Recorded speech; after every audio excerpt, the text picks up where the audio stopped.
Dena. Nggih, sampun dipun pinanggani. Nggih. Dena. Irma karo Mbak Tri. Nggih. Nggih.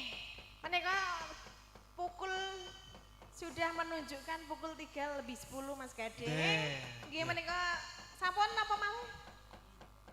Sampun nggih? Nggih, gandeng ampun yah menten. Nggih, mangke ndak lakone ora betul ya. Ben niki Lakone sih dawa. menika sampun mbok bilih wonten kalepatan nyuwun pangapunten nggih Mas Gading Nggih, lan sedaya keluarga Mbah Terah. Mbah Terah Yastro Yastro Diarmojo nggih mbok bilih wonten kalepatan nyuwun pangapunten. Insyaallah minjang sanes wedal saged pinanggih malih wonten wekdal sanesipun nggih. sedaya lepat pangapunten Mas Gading lan sedaya kulawarga slamet sing nanggap, Selamat sing ditanggap. slamet ingkang sami mirsani, rahayu kang samiya pinanggih. Amin. Nggih, monggo Mas Gading. Nggih, matur sembah nuwun Mbak Tatin saha Mas Gareng. Truk, ayo. Aku jane duwe gegembolan rasa. Gegembolan rasa kepiye? Duwe pangunek-unek. Ki kudu tak aturke bapak wis ayo gek suwan bapak. Monggo gek tak omong karo bapak. Ya wis ayo Gong. Angin angin mangidit milir.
Wus. Kalelawanta sang Badanaya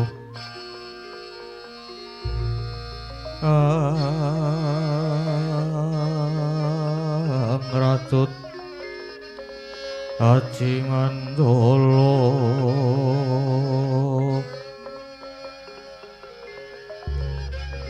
sayekti Dewa Utama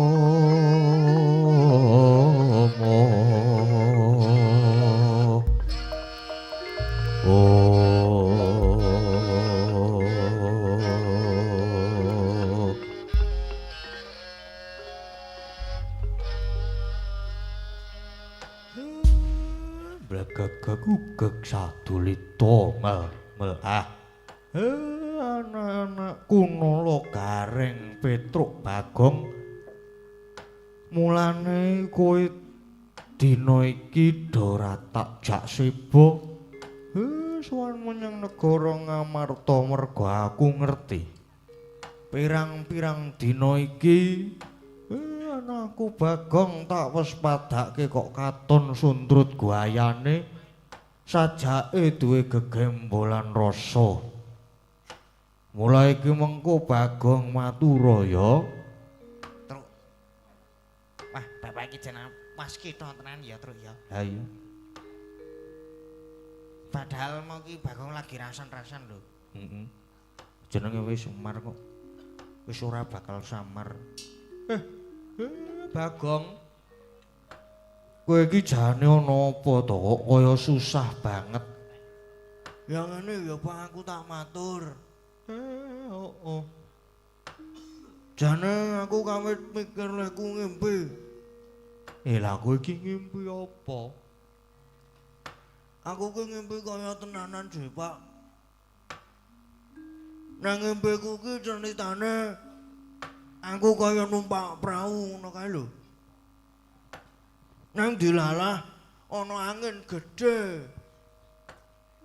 Ombake ya dadi melu gedhe.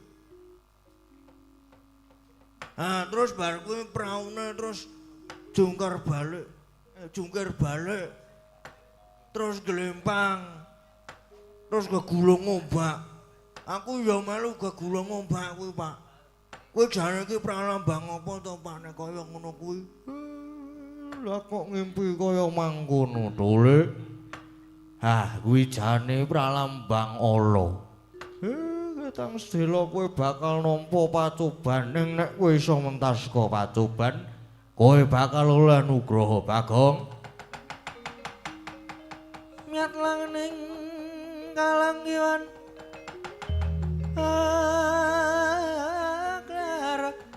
pandamoncar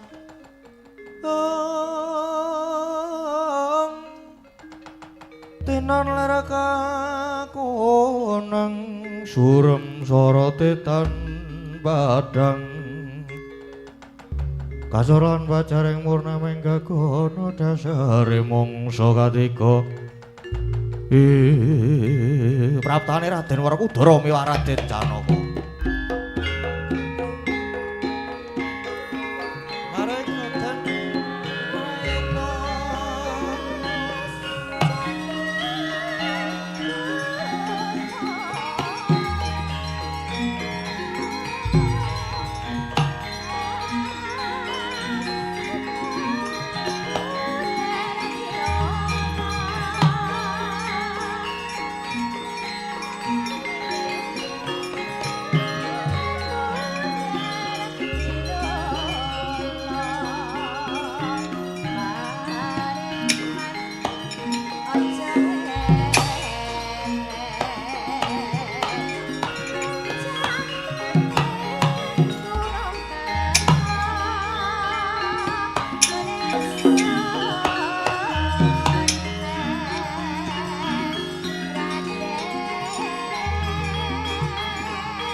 Japalabya gumulung kang sering sata Kurawa kang bagong kesro kadite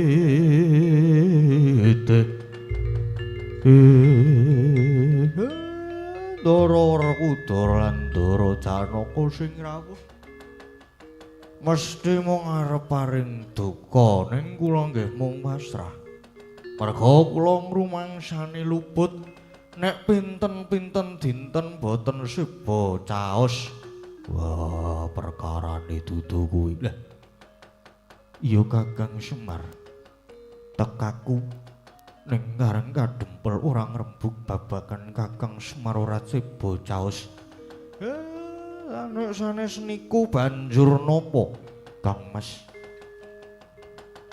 paduka ki mau ning ngendika wah Semar tekaku rene aku mung butuh karo Bagong ngerti yo negara Ngamarta lagi kelangan ya kuwi Drupadi mbayuku sing ilang lah Gusti Ayu Wara Drupadi murca lah gandeng jenenge karo Bagong nopo kok ngempet Bagong barang yo wer Puntadewa kakangku duwe guru anyar jenenge Begawan Wisnujati jare mbakyuku Drupadi bakal ketemu nanging seranane negara Ngamarta kudu ditumbali kudu dianani pekakak mangke riyen kok kaya ora ketemu ngakal Ndara Ayu Drupadi bakal ketemu ning kudu ditumbali lah tumbale sinten wah tumbale ora ana liya ya mung anakmu Bagong Semar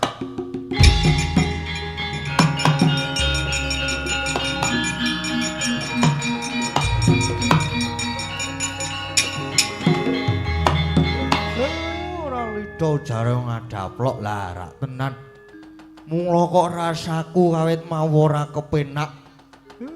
Jebul ndara dasih. Truk, ulah tenan Je, Truk. Impene Bagong mau sajake Numusi wae. Monggo Bagong ketoke iki ora duwe keluputan apa-apa. Tur ya ora kleru apa-apa, heeh to. Reng, ayah. Wah iki terus aku ki kepiye iki, Truk? Terus aku njur kepiye iki, Reng? Wis timbang mati, kowe mlayu wae, Gong. Mlayu sing adoh, mlayu sing adoh. Ayo, Gong, ayo, Gong.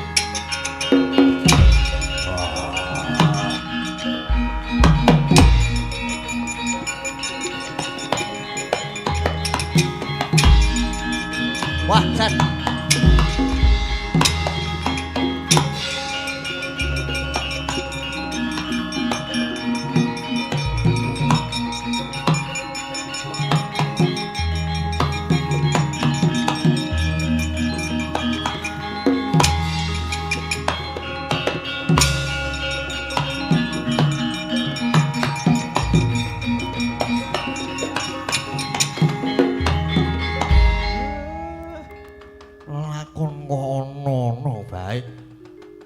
Iki sinuwun Dwarawati malah rawuh. Kaya ora mau le rawuh. Kakang Semar, aku ingkang praptana karang kadempel. Sami wilujeng to. Ya pangestune Kakang Semar. Slamet tekaku nanging iki ana apa? Dene aku teko kok sajake mentas kok gugyuk. Jangan dika niku randat telat kok ya ora mau le rawuh lho Kakang Semar. Kresna iki jejaring ratu ingkang kudu ngesuwi para kawula Dwarawati. Mestine ana bot kerepotane. Lah rene iki wis longgar aku banjur tumeka nang kene. Mung sumedya nak nyaken Kakang Semar ngopo kok sawetara rase bocaos ning Ngamarta? Lho, sampean rak nggih mboten rawuh ten Ngamarta to. Ya mangkono. Nanging ngenane aku sawetara rama kumpul marang para Pandhawa, merga sing tak rungu jare Kyai Puntadewa wis duwe guru anyar. Malah uga wis diangkat dadi penditan ing ratu. Lah niku sampean niku ora ngerti apa etok-etok ora ngerti. Monggo sampean niku titis Wisnu. Kok dadi sakniku ora titis? Nganti niki wau kecolongan lho. Kecolongan kepiye Kang Semar? Momongan sampean Ndara Werkudara lan Ndara Arjuna niki wau rawuh mriki tak kira ya merga wis kena pengaruhe pendhita sing wonten Ngamarta. Niki jare Ndara Ayu Drupadi murca. Ical saged ketemu ning jare kudu ditumbali ngangge Bagong. Mula niki wau Ndara Werkudara lan Arjuna teka mriki nggih mundi dawuhe pendhita anyar niku supaya ngajar lan mateni marang Bagong dinuwun.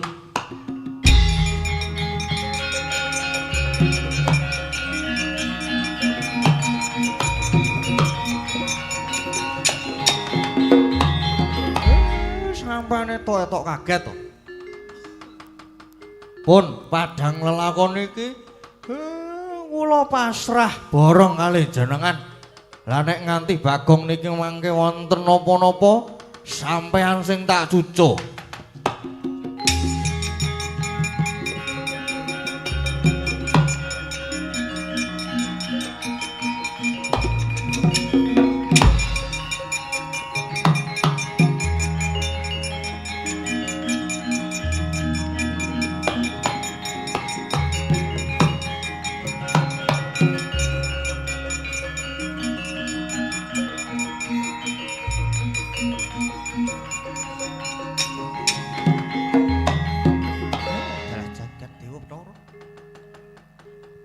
Legan golek momongan niki pancen Kresna sawetara ora makumpul marang kadangku para Pandhawa lan ora nekani Paslakan negara Ngamarta. Niatku pancen mung arep nyoba kadangku para Pandhawa jebul tenan lelakone malah dadi kaya mangkene.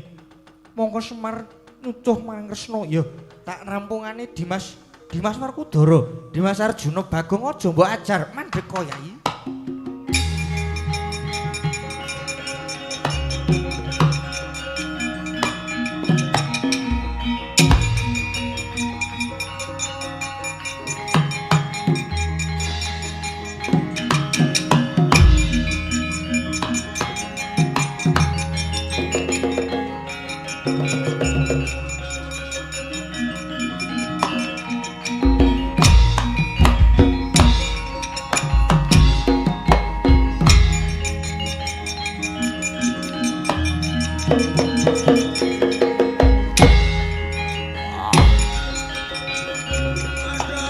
Mati aku.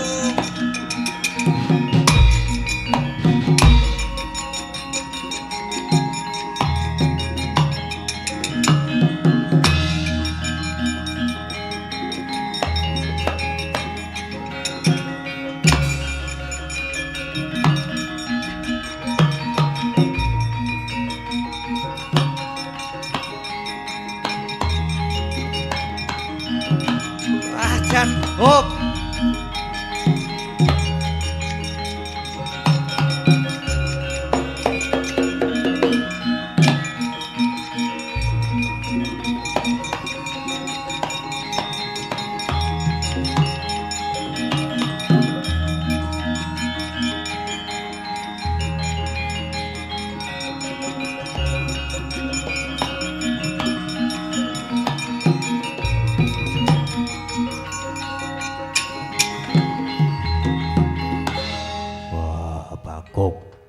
Arep mlayune iki.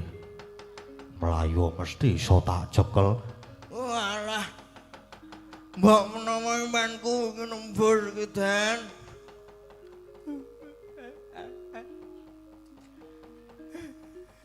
Kang. Sing sabar ya, Kang.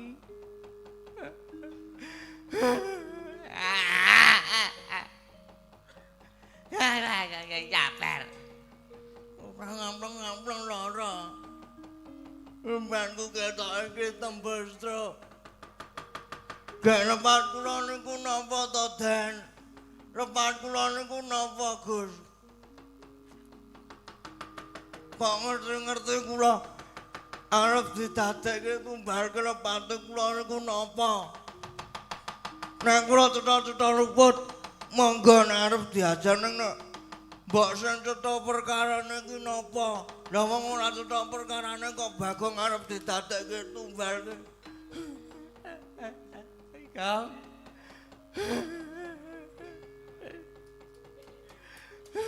Kenapa ya, Truk?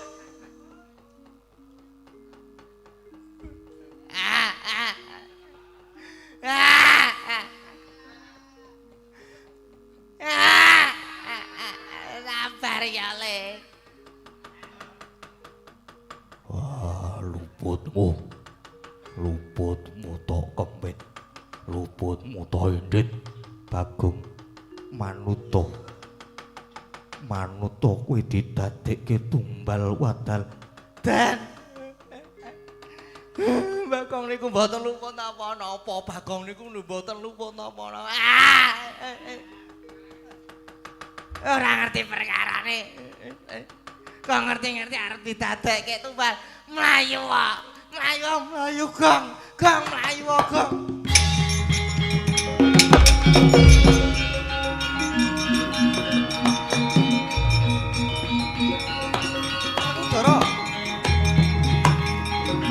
Markodara.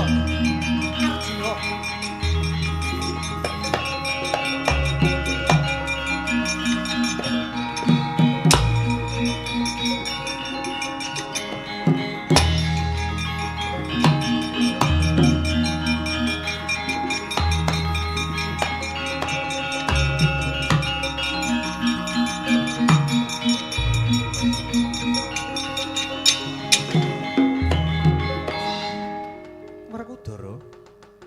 Arjuna kok denggugu karepe dhewe. Ana apa? Wah, jlithak Kresna kakangku. Kok lagi ngetok. Mikira Bagong ta oyahe.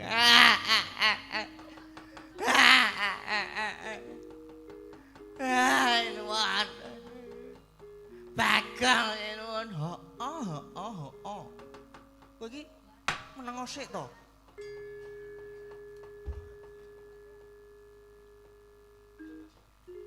Tombok cangkeme aku. Kusik to kusik. Mulane pun Kakang lagi ngetok mestine ya lagi repot merga Kresna ki jejering ratu. Sing kudu ngesuwi para kawula negara Ndwarawati banjur Bagong arep mbok Pulasara ki perkarane apa? Jlithak Kresna kakangku. Drupadi Mbayuku ilang. Bisane ketemu yen Bagong didadekke bekakak dienggo tumbal. Sing kandha ngono kuwi sapa? Arjuna. Jare sapa? Inggih. Ngendikanipun pendhita enggal ingkang wonten Ngamarta. Oh. Ih, ra kena. Tangane cuput tok mleleng. Titenono kowe, Truk. Pun diteruske ngono. Dadi Ngamarta lagi ana pendhita anyar. Saiki ana pendhita anyar lho. Terus pendhita kuwi kira-kira bener apa ora? Bagong ora luput kok arep mbok ajar ki sing dienggo dasar apa? Sing dienggo dasar apa? Nek mursane Yai Ratu Drupadi bisane ketemu kudu ditumbali Bagong ki ketemu akal apa ora tak tekon? Mbok ya dipikir. Ya nek pendhita kuwi nyata Brahmana suci tenane ora. Nek kuwi mung laku dom sumuruping banyu. Yen pendhita kuwi mung telik Mangendrajala. Dipikir ora Kudara? Wah, ora wae-wae, Mas. Syukur wis saiki ketemu Jlitheng kakangku, Gus. Ayo arep ngopo? Ora wae-wae. Bagong niku mboten luput tok. Nek nganti Bagong nganti lara, gedene mati. Kula sing dadi kakangne ya ora trima kok. Manut kok pendhita sing durung karuan. Ya nek niku pendhita asli, nek mung pendhita palsu, mikir Den.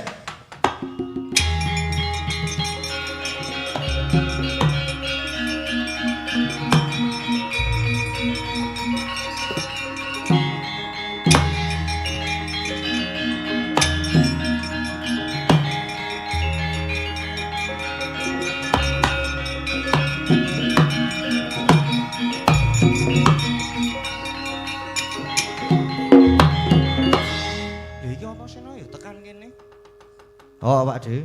Nututi bapak karo mak cilik Arjuna kuwi mau. Kayak kepiye iki? Bapak sida ngajar Bagong apa ora? Lah ya kuwi takono dhewe karo bapakmu. Lah kowe saka ngendi?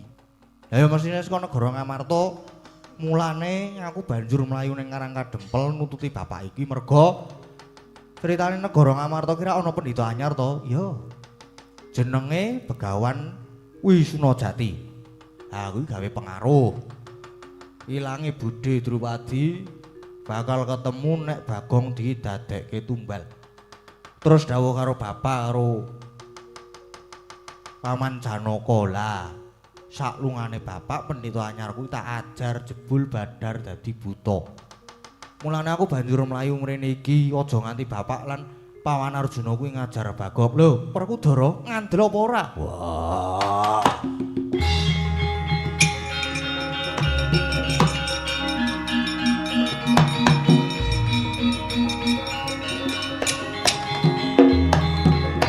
Werkudara, nyatane pendhita anyar kuwi mung memba warna. Monggo Bagong wis kadung mbok ajar, Bagong wis mlayu. Ora, pripun? Pendhita palsu digugu ngono. Dasmu. Nesu kok, nesu reng. Men. Arek muni garek, arek muni Bagong ngono apa? Lali rek Bagong wis mlayu. Tututi ra? Men ah. Mengko wae. Enggak menyuram-menyuram kok ditututi. Iya. Piye Werkudara? Wah, aku luput Bagong. Aduh Gusti Prabu. Kula ngrumaosi lepat. Ya mulai sesuk meneh iki aja do grusah-grusuh, ndak kesluru dalan buntu. Barang ngerti nek kowe dudu pendhita tenan, getun to kowe? Wah, aku luput. Aku kudu kepiye? Kula inggih kedah kados pundi Gusti Prabu? Antasena, piye? Prayogane iki kepiye? Ya nek aku lho, nek luput iki njaluk ngapura ning ya kudu ditebus, kudu tanggung jawab. Bagong ora salah marep didadekke tumbal. Bagong wis kebacut mbok ajar. Wedi terus melayu, gawe saiki mbuh nendi parane. Ya apike, saiki bapak karo Paman Janaka tanggung jawab kudu goleki Bagong, ngono Pak Dik. Lho, kuwi Werkudara. Anakmu wae iso mikir tekan semono, dadi kowe kudu tanggung jawab goleki Bagong. Wah, Bagong aku njaluk ngapura. Kowe saiki nendi Bagong, kowe saiki nendi mulya ya Bagong.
gek kena masalah apa meneh.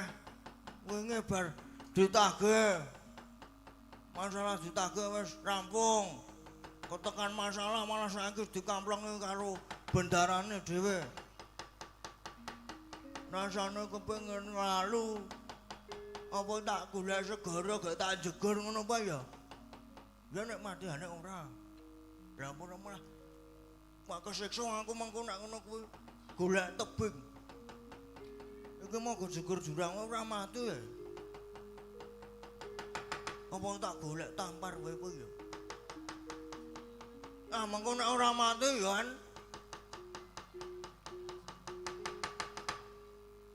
Kok tak golek sinden wae kowe ya? Aku nek ngene iki wah. Ganggu kudu kepiye?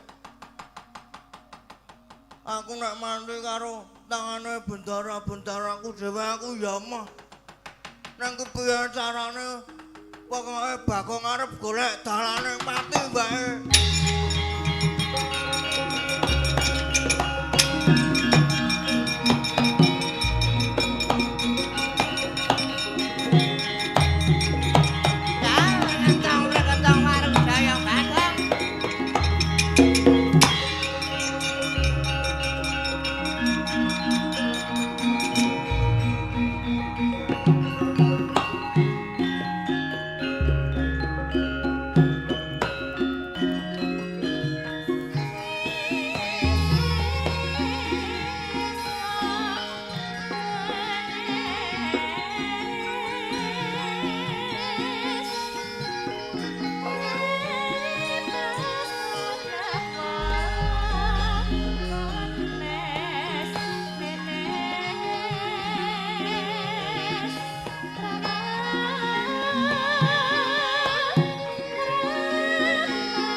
Meh rahina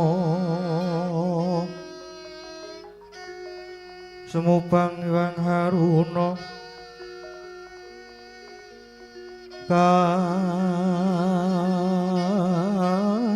katinetraning angga rapuh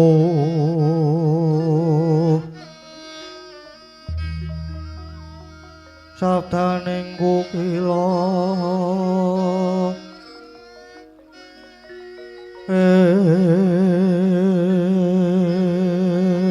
nganegara saketer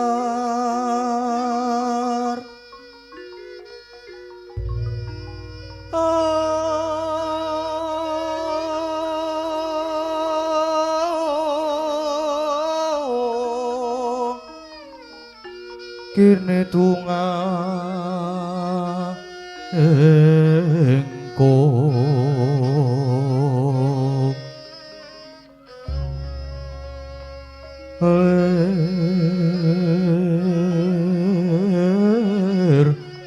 kusing bini banco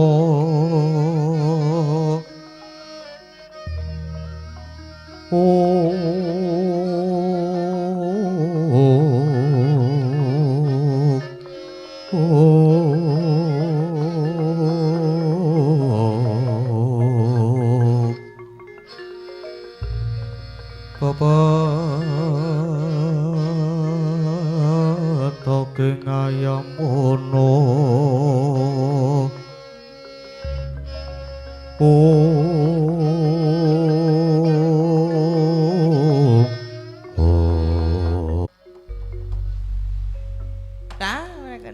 Kencang warudayang pak pong bu bolong kali code apa sing gawe Bagong aja kaget lamun ulun merepeki marang jeneng kita iki sapa ta iki ana menungso kok wujude kaya tiku arep muni kaya tiku kok kaya ceret arep muni kaya ceret kok kaya Vespa aku iki wong apa ya iki ya nang kok kuplukan kaya dewa Bagong ulun iki pancen dewa ulun iki Bathara Narada walah kowe to bagus. Kita aja sumelang Bagong.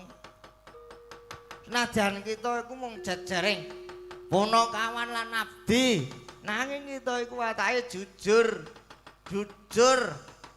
Mula sedaya ulun sedya ulun maluyake ulun tulungi. Kita bakal ulun maringi pusaka wujute kalung Robyong Kencana. Lan kita bakal kasinungan kasekten linuwe mlaku anut krenteking pangangen-angenmu wae mengko yen kepethuk ratu buta jenenge Prabu Kala Sreng Patenana Bagong Patenana. Nek wis mati sandhangane ratu mau banjur tak nggo ya. Tamanono Bagong iki wujute kalung Robyong Kencana Bagong.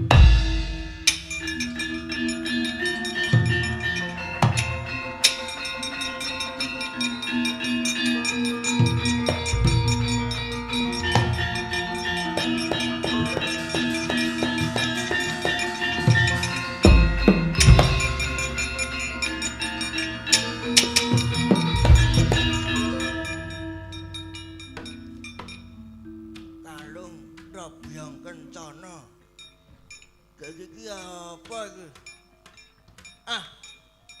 Manut dawuh Bathara Rada mau kon mlaku mengko nek ketemu ratu buta jenenge Kala Sreng. Kon mateni terus ku sandhangane kon nganggo gak dadi ratu ning negarane. Wah, iki Bagong Ratu wae iki. Nek mandan kono, ane aku arep mlaku endi?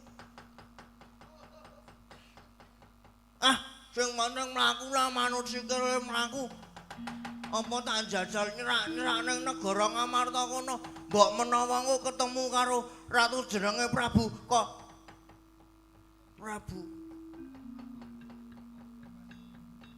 apa jenenge? Prabu Kolor apa jenenge? Prabu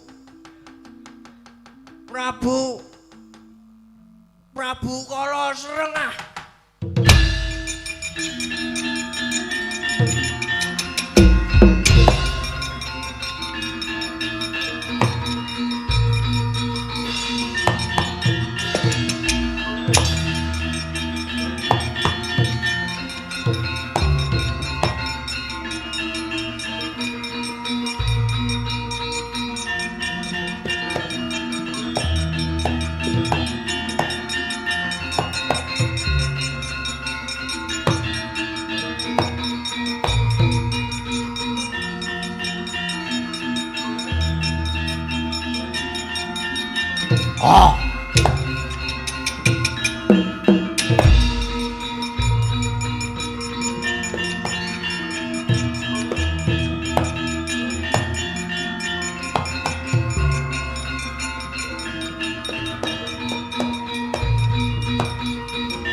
Cakuk loro rame kabeh arsi lawa kalong luru pandelian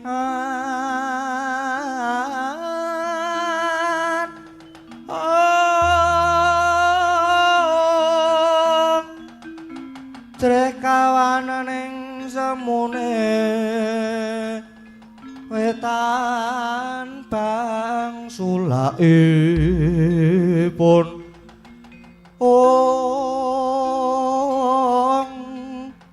martandan yen wis bangun enjing rembulan wis kumlewang sang isore gunung kabeh sami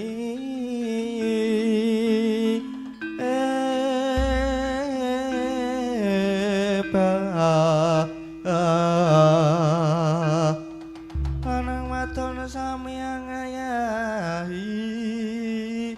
karati weh lah dalah mbok menawa ngendikane pukulan Bathara Narada mamu iki kon mlaku nang kepethuk Ratu Buta mbok menawa terus iki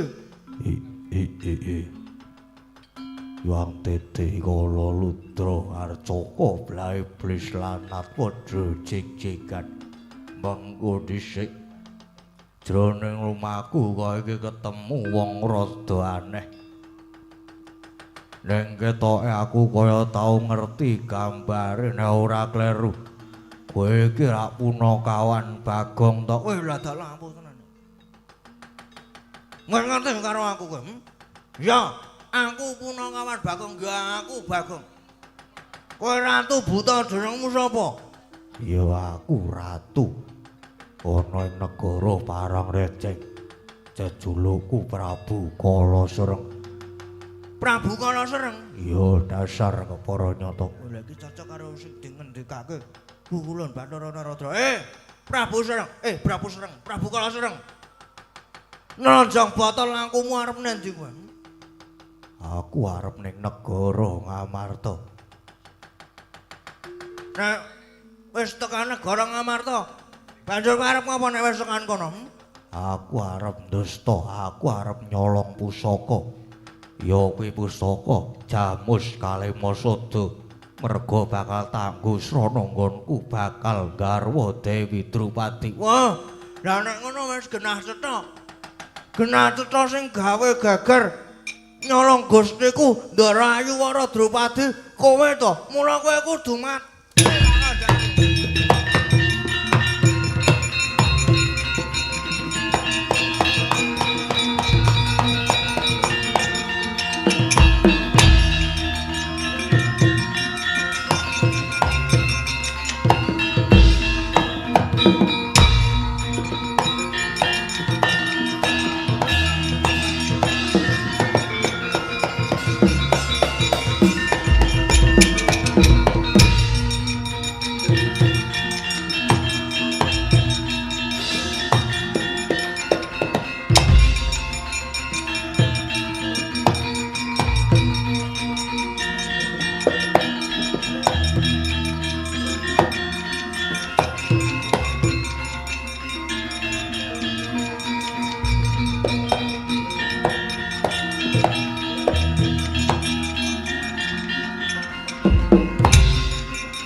Tol dadi.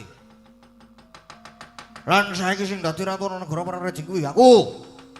Ya iki Sinuwun Prabu Patrokol Baworsari. yen ngaten panjenengan ingkang sampun nyirnake dhateng Sinuwun Prabu Kalasereng Dasar kepala nyata. yen ngaten negari Parangreceng sapunika sampun bedah kula sapunika sampun dados sandhan paduka Andan-andan apa? Kowe iki sapa kowe? Kowe sapa? kula menika ingkang abdi patih Kala Kridaksa Oh. Yen ngono. Kowe sing wingi rada dadi pendhita nganggo jeneng Begawan Wisnadadi. Kowe sing rada dadi Begawan sing nganggo jeneng Begawan Wisnadadi apa ya? iki kok kaya ratune bule kono kae to iki Kowe ngaku wae. Terus kene negara Ngamarta akon karo negara karo Janaka. Kon matane Bagong ngono to? Kowe ngaku wae kowe. Ya apa ora? inggih kula ingkang memba dados pendhita lan blethuk para Pandhawa supados Bagong didadoske tumbal Oh, pancen kowe iki buta ora urus iki kesawangan iki apa iki nek tamake kowe modal tak kandhani.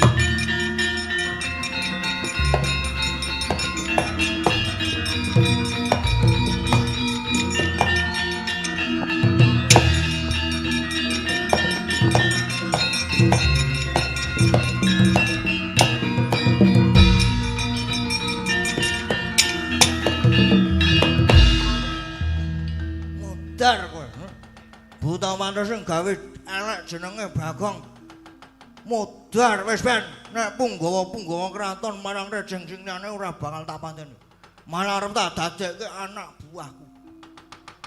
Dadi punggawaku. Bagong dadi ratu aku arep sinewaka aku. Aku arep joget, aku njaluk diringi lancaran Mas, arep tangguki prajurit ah.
Kesel aku. Gong tumenggong rene Gong. Nggih, kula wonten dawuh. Wis ben pokoke ratu sakepen aku dhewe kok.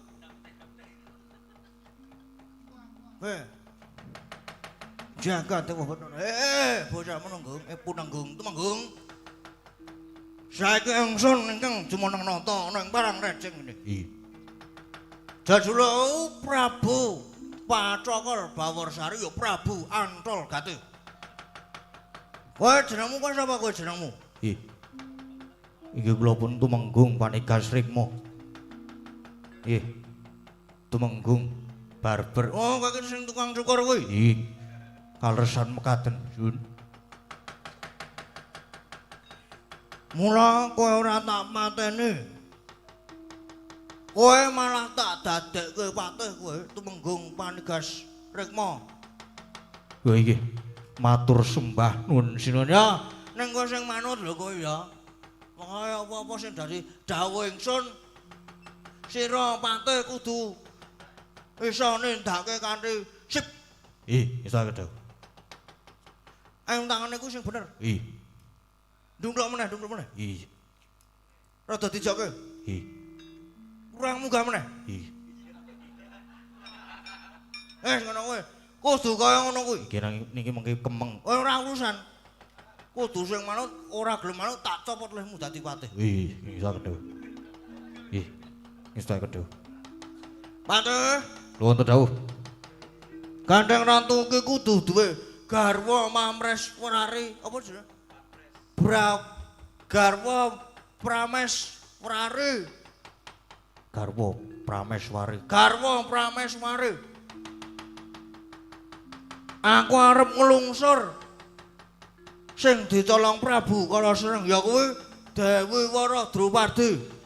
Tak temonane kuwi posisine saiki nanti posisine? Wonten ing taman. Ya tak temonane ing Taman Keputren.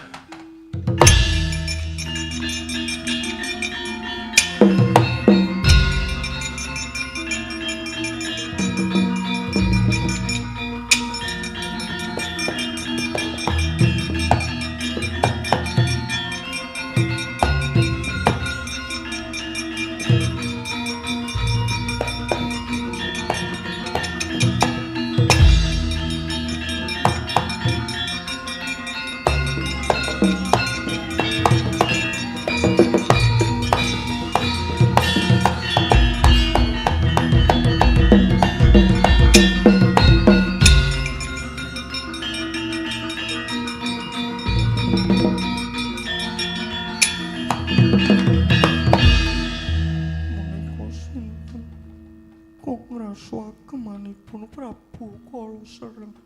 Dudu aku dudu Prabu Kala Sreng. Prabu Kala Sreng saiki wis koet. Merga saka tangane Prabu Patrokol Bawarsari ditepungke wae. Ya aku Prabu Patrokol Bawarsari ya Prabu Antul Gate. Drupadi, piye? Sing jeneng ratu kuwi kudu duwe garwa Pramreswari. Dadi nek umpama nek Wara Drupadi saiki tak wangku dadi garwa Pramreswari. Kepiye? Wangsulana ndi ajeng? Wangsulana pitangunipun Kakang ndi ajeng? Nggih. Panjenengan menika benten kaliyan Prabu Kala Sreng. Beto. Panjenengan menika ratu kok ngremenaken. Lah nyenengke wae. Genah keperanan kowe piye? Gelem ya? Ayo. Gelem mesti. Ayo to. Inggih. Mestinipun kula mboten badhe kawratan. Nanging waton panjenengan saged minangkani ingkang dados bebana kula. Ngono njaluk bebana kowe. Ya waton ora ngarani lintang rembulan. Duwe penjaluk apa mesti bakal tak turuti. Kula purun kawangku garwa nanging kula nyuwun dipun wayuh. Menika kemawon nyuwun dipun wayuh putri kalih. Wae. Njaluk dimayo. Lah yo lagi ono wong wedok. Kok malah njaluk diwayuh. Njaluk di pogilame. Apa? Poligami. Monggo njaluk diwayuh putri loro ya. Banjur njaluk diwayuh putri loro kuwi sapa wae? Omong sapa wae? Sakersane panjenengan waton saged mayu putri loro kula purun.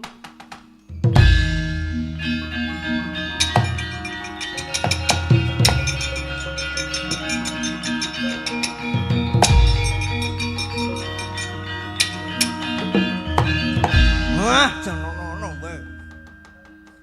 Wong wedok kok malah njaluk diwayuh kuwi. Ya, tak saguane ora apa-apa. Njaluk diwayuh putri loro lah. Wah, iki. Malah iso tanggo jalanan leh ku arep malah kemirang-mirangke Werkudara karo Janaka. Dendam aku mung kok. Wis ben mula wong loro kae arep tak anggap dadi wong wedok. Dewi Werkudara karo Dewi Arjuna. Diajeng Dewi Werkudara. Diajeng Dewi Arjuna. Manuna tak pundhut dadi garwaku. Diajeng.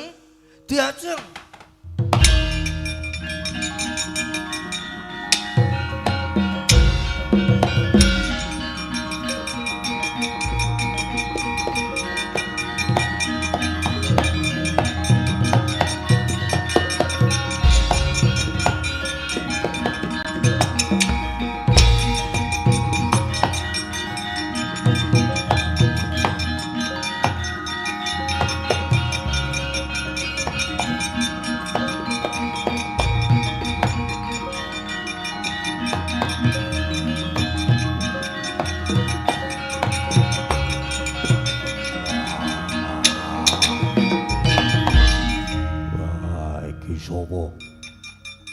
Iki sapa iki wani methuke marang Prabu Pacokel Bawersari.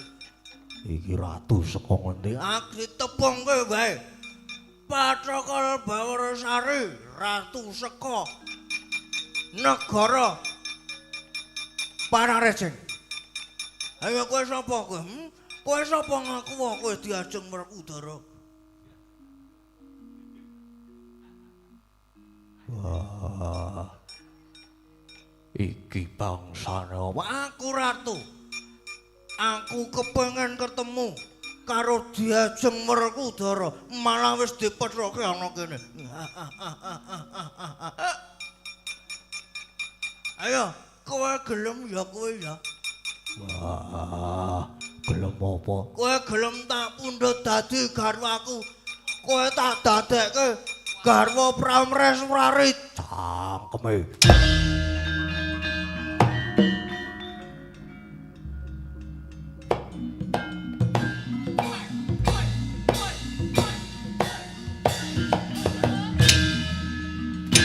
Wah.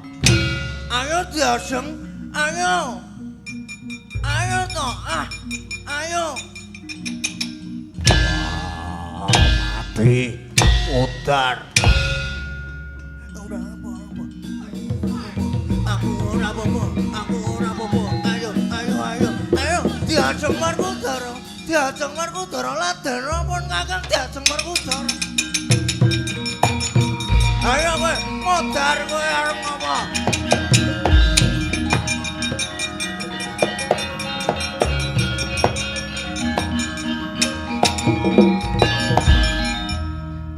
Kakang Mas Werkudara nganti mlayu. Nula.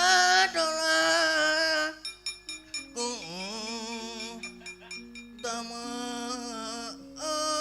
Slendruk. Man, ora urusan.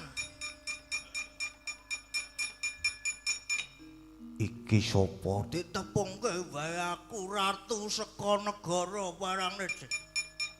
Jejulukku Prabu Pacokel Bawersari ya Prabu Ancol Gati. Ayo, ke sapa iki bagus ora jaman-jaman mesti kowe Diajeng Janaka. Muah.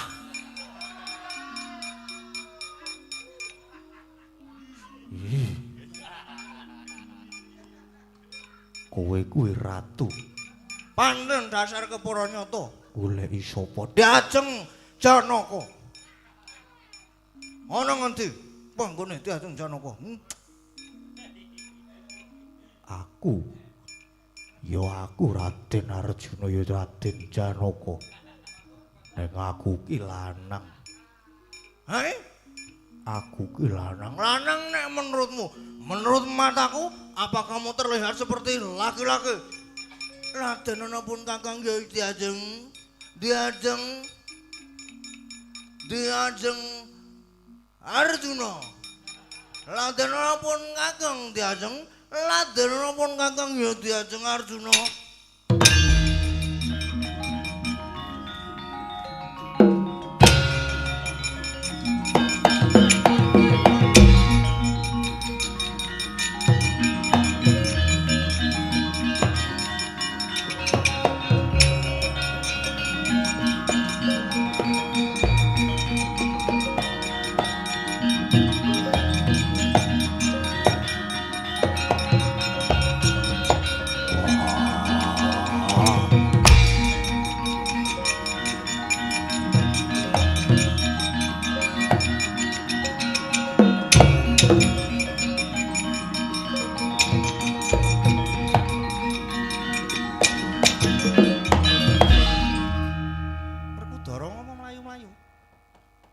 Bubar. Wah, Lari pagi apa? Gus. Ana ratu. Jare arep goleki. Karo aku karo Janaka. Ning jarene luwih nyeluk aku Diajeng. Ampun gumujeng lucu kok. Wah, Kresna kakangku.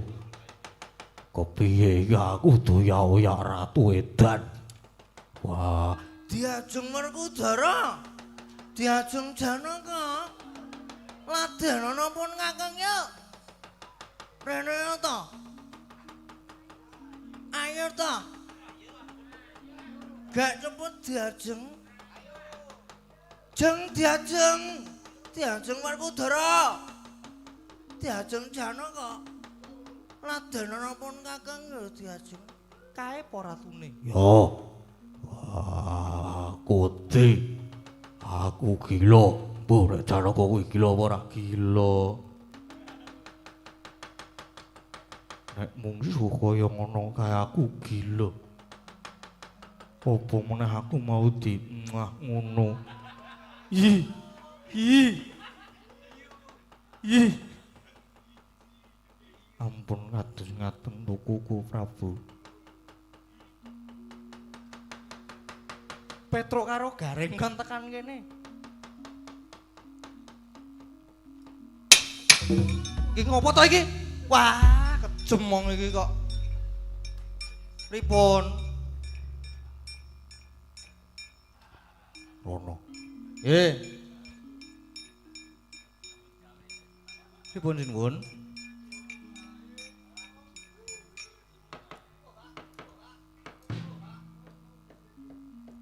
Pripun? Kae ana ratu ngamuk nang negara Ngamarta. Kae nek mungsuhe liyane Petruk karo Gareng mangsa iso menang. Lah kok ngaten. Ah mengarep makake aku to jenengan. Mau nek kula maju terus didak. Nek kula mati pripun? Tanggung jawab apa? Ora Petruk, iki tenan. Maju kae sing iso mundurke ratu kae ya mung Petruk karo Gareng. Nggih, tenan? Tenan. Tenan, Esu? Tenan Petruk. Nggih, ngendika.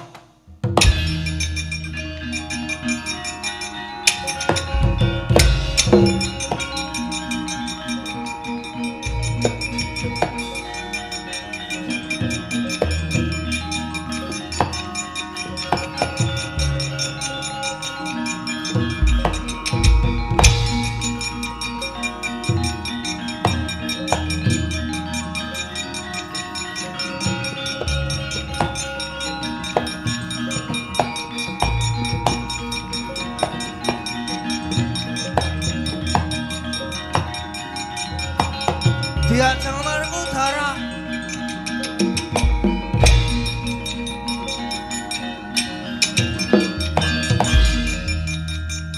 Diajeng Werkudara, diajeng. Iki sapa iki? Mane metuke karo Prabu Pathokul Bawursari. Mane metuke karo Pathokul Bawursardi. Gageng kowe matura kowe sapa kowe?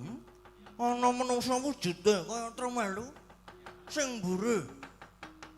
Irunge dawane ra jamak-jamak. Kowe sapa kowe? Ngaku. Ngaku.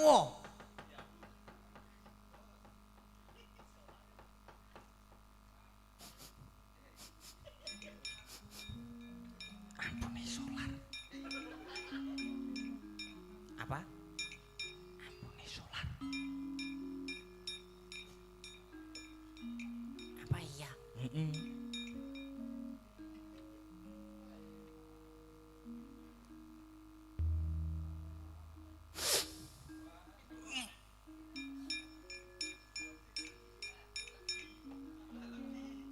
Ampune gak kaya. Terasi.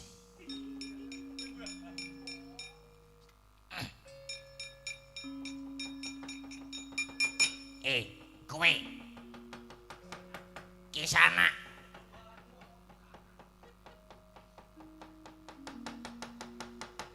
Madhep rene. Yen pancen padha lanange. Yen pancen padha wanine madhep kene. Aku ora sudi madhep rono karo batur-batur. Aku ora sudi adu arep mat-matan karo batur ki aku ora sudi.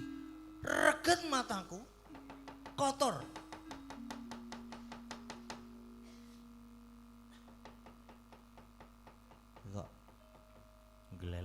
kan jamak yo reng yo. Nah iya. Jane mung kere disaut ndase ngono ya. Kayak diulang-ulang ngono. Piye disaut apa piye? Ning aja sirahe. Awake tangane mburi iki sereten mongko gek didak-idak bareng. Saiki. Ayo. Yen pancen kowe wani margake ngaku kowe sapa? Lho, aku mau wis ngomong yen to aku Prabu.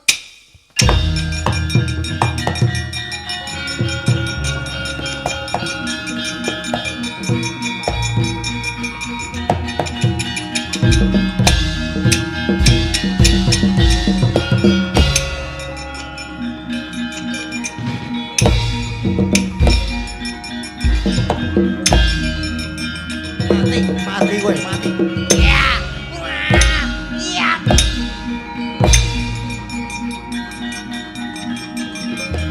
Wes, wes.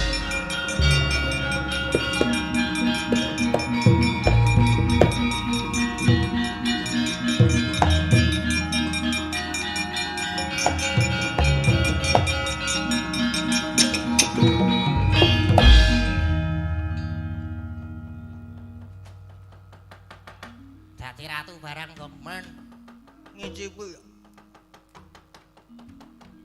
Men ketok mblereng. Bakung ya perlu dadi ratu barang.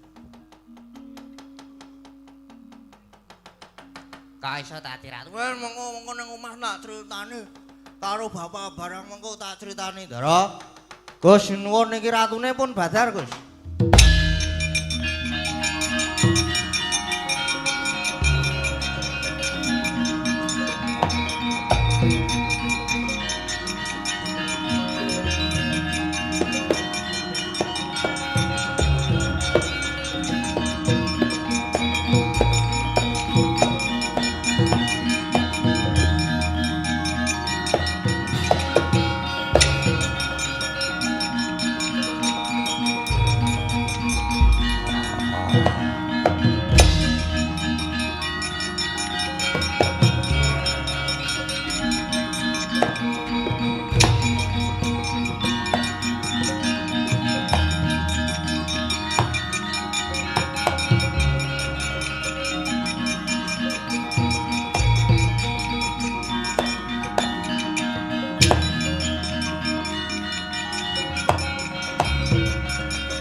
Bagong kula.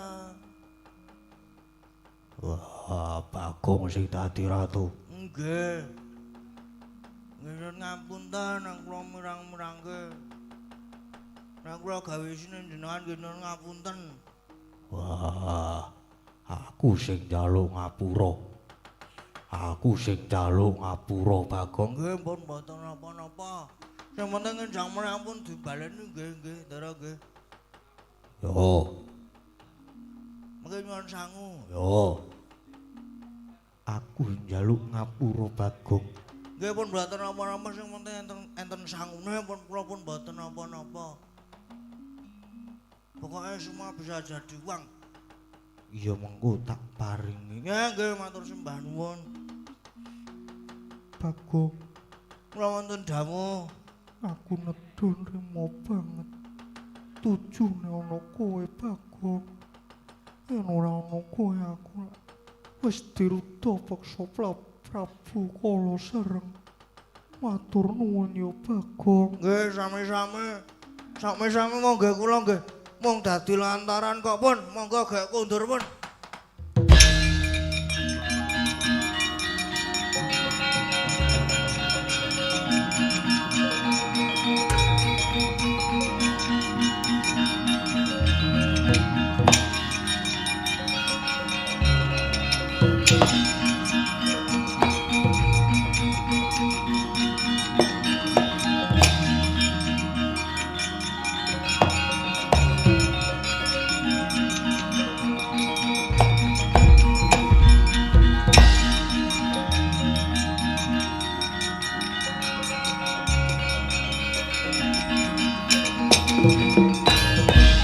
Ayo, amuk Suramrata Jayamrata.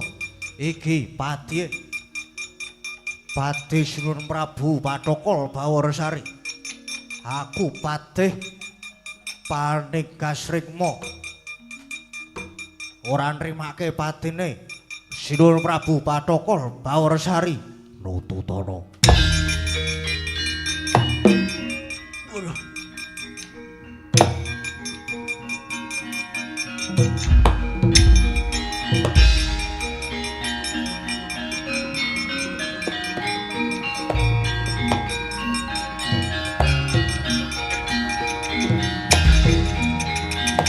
Ati.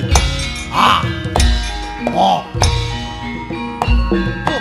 Wah.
sampun paripurna. Bagong nggih mung dadi lantaran mawon. Mula kanthi purnane lampan menika ingkang disuwun saged mbabar kanugrahan agung utamanipun dhateng marga ing Getas Bandung Gede Kedu Temanggung mriki mugi tansah jinangkung binerkan Gusti, mugi nggih tansah pinaringan ayem tata titi tentrem kabagas warasan lumentur rezekinipun nggih Ndara. Yo. Rahayu, rahayu, rahayu Ndara Werkudara.